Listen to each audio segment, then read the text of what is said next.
I just have to ask when the accountability is going to come for every single person who sat in front of a television, who held some position of responsibility and lied their rear end off about what they were seeing behind closed doors. People came on television and said, oh, I'm with him all day and he's really engaged and he's doing the job and he's running circles around us and these videos are cheap fakes and on and on and on.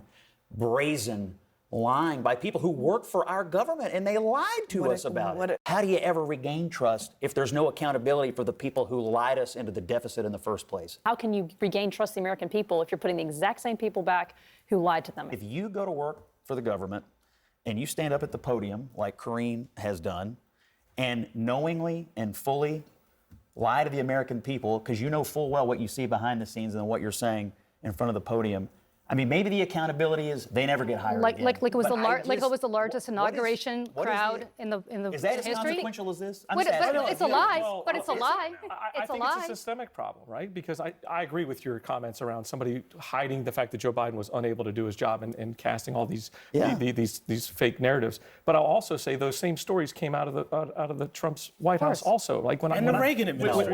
There's no Wall Street Journal expose. There was a 2020 election. Do you remember that? Yeah. If there were, you call it fake news. That's but I haven't heard him say that. Thank you for saying that. But I haven't heard him say that. I don't want to.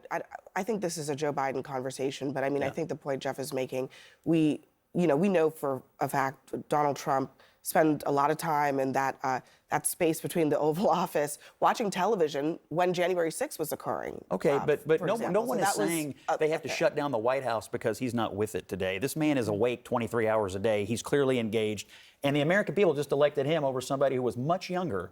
I will point out to you. My question is this.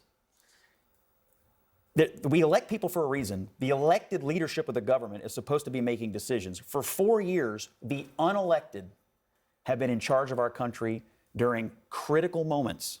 We don't live in a country where the unelected are supposed to rule us. We live where the elected are supposed to rule. My problem is for 4 years,